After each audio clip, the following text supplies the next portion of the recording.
भदोही, उत्तर प्रदेश का एक शांत गांव, जहां दिन में खेतों की हरियाली आंखों को सुकून देती है, लेकिन रातें एक अनजाने भय की चादर ओढ़ लेती हैं।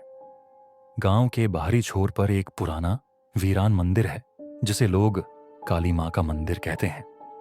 यह मंदिर कभी गांव की आस्था का केंद्र था, लेकिन अब केवल फुसफुसाहटों और डरावनी कहानियों का ठिकाना है।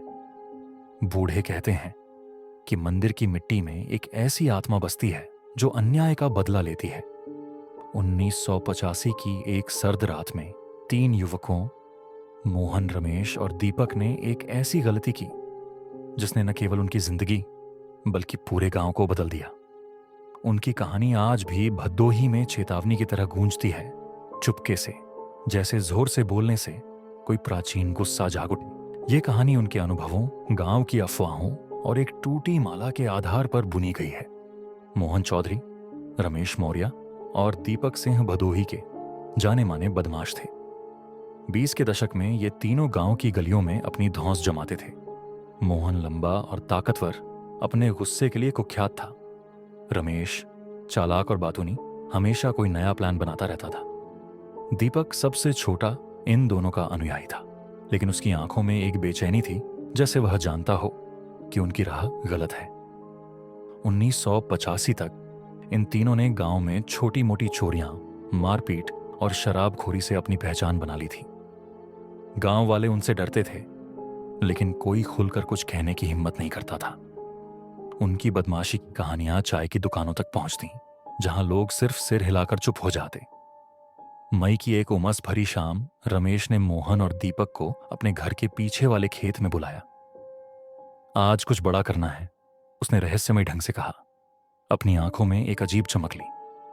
मोहन ने हंसते हुए पूछा, क्या तेरा दिमाग फिर गया? दीपक हमेशा की तरह चुप, सिर्फ सुन रहा था। रमेश ने एक बोतल देशी शराब निकाली और कहा, पहले ये पी, फिर बताता हूं। शराब के कुछ घूंटों के बाद रमेश ने अपनी योजना खोली। उसने गांव की एक युवती कमला का जिक्र किया, जो अकेले अपने छोटे से घर में रहती थी। कमला 25 साल की एक साधारण लेकिन मेहनती लड़की थी, जो खेतों में काम करती थी। उसकी मां की मृत्यु के बाद वह गांव में अकेली थी और उसकी सादगी कुछ लोगों की नजरों में खटकती थी। रमेश ने ठहाका लगाते हुए कहा, उसे सबक सिखाने का वक्त आ गया है। मोहन शराब के नशे में तुरंत राजी हो गया। उसका चेहरा क्रूर मुस्कान से चमक रहा था। दीपक हालांकि हिचकिचाया। यह गलत है रमेश, उसने धीमी आवाज में कहा। कमला ने हमारा क्या बिगाड़ा? रमेश ने उसकी बात को हंसी में उड़ा दिया। डरपोक, तू बस हमारे साथ चल। मोहन ने दीपक के कंधे पर जोर से थपकी दी और वह चुप हो गया, अपने अंतर्मन की आवाज को दबाते हुए। उस रात जब गांव सो चुका था, तीनों कमला के घर की ओर बढ़े। आकाश काले बादलों से ढका था और ठंडी हवा पेड़ों को हिला रही थी। कमला का घर गांव के बाहरी छोर पर था, काली मां के मंदिर के पास, जिसके गले में एक पुरानी माला लटक रही थी। रात के सन्नाटे में और भी डरावनी लग रही। कमला अपने घर में अकेली थी, एक छोटे से दिए की रोशनी में कुछ सिलाई कर रही थी। दरवाजे पर अचानक हुई खटखट ने उसे चौंका दिया। उसने दरवाजा खोला और इससे पहले कि वह कुछ समझ पाती, मोहन ने उसे धक्का देकर अंदर घुसा। रमेश और दीपक पीछे थे। रमेश हंस रहा था, जबकि दीपक का चेहरा पीला पड़ गया था। कमला ने चीखने की कोशिश की, लेकिन मोहन ने उसका मुंह दबा दिया।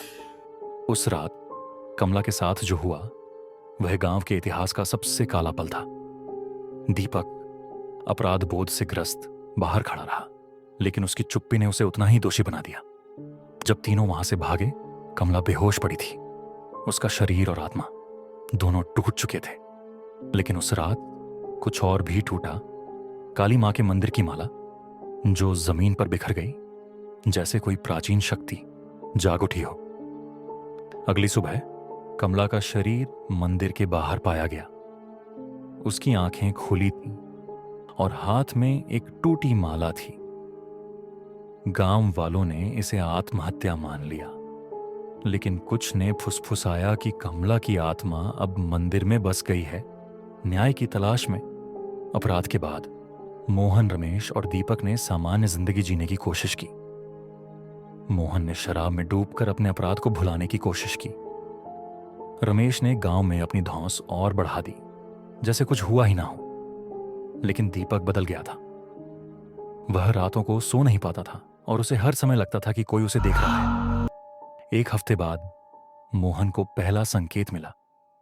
वह अपने खेत में अकेला था जब उसे एक औरत की सिसकी सुनाई दी।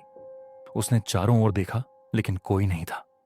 अचानक उसकी नाक से खून बहने लगा और हवा में एक ठंडी फुसफुसाहट गूंजी।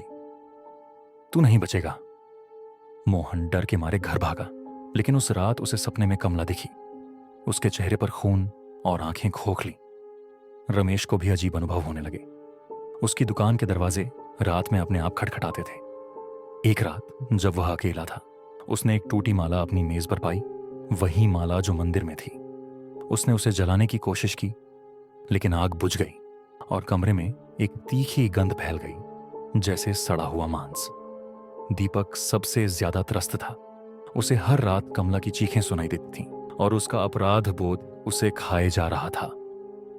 उसने मोहन और रमेश को चेतावनी दी, हमें गलती सुधारनी होगी, कमला की आत्मा हमें नहीं छोड़ेगी। लेकिन दोनों ने उसकी बात को मजाक में उड़ा दिया। एक महीने बाद गांव में अजीब घटनाएं शुरू हुईं।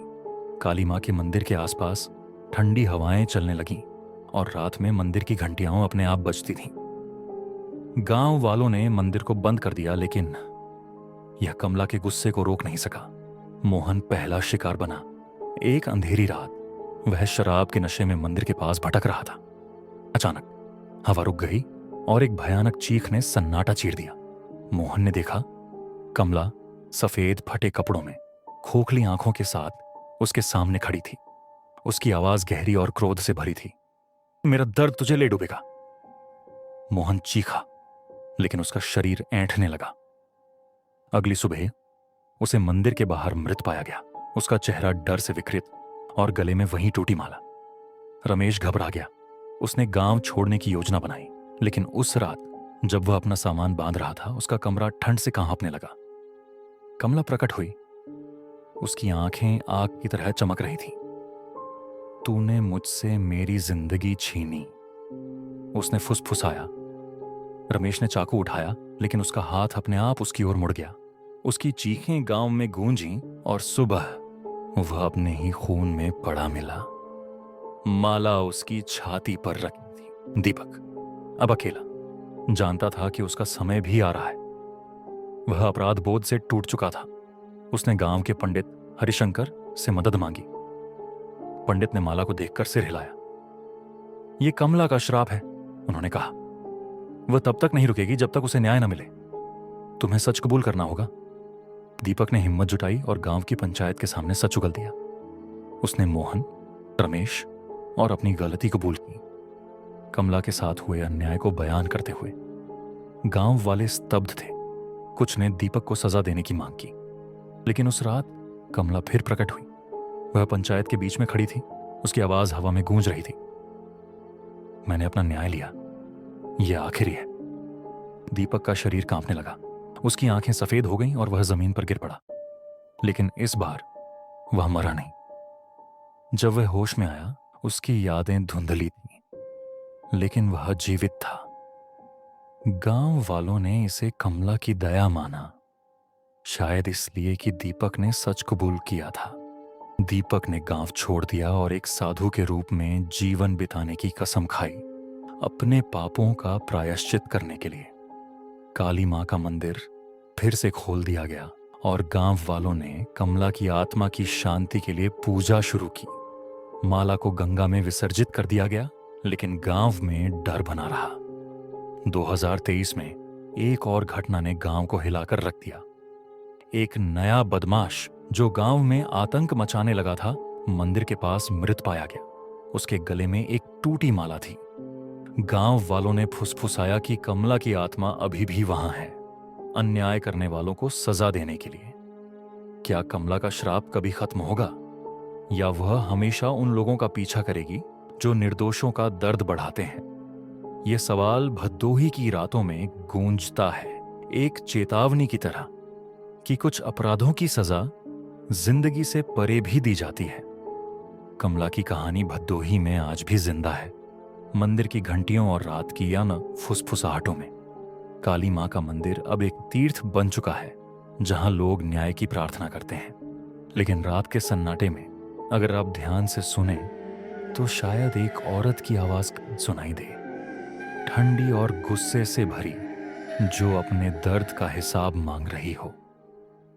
क्या आप कमला के न्याय को चुनौती देने की हिम्मत करेंगे?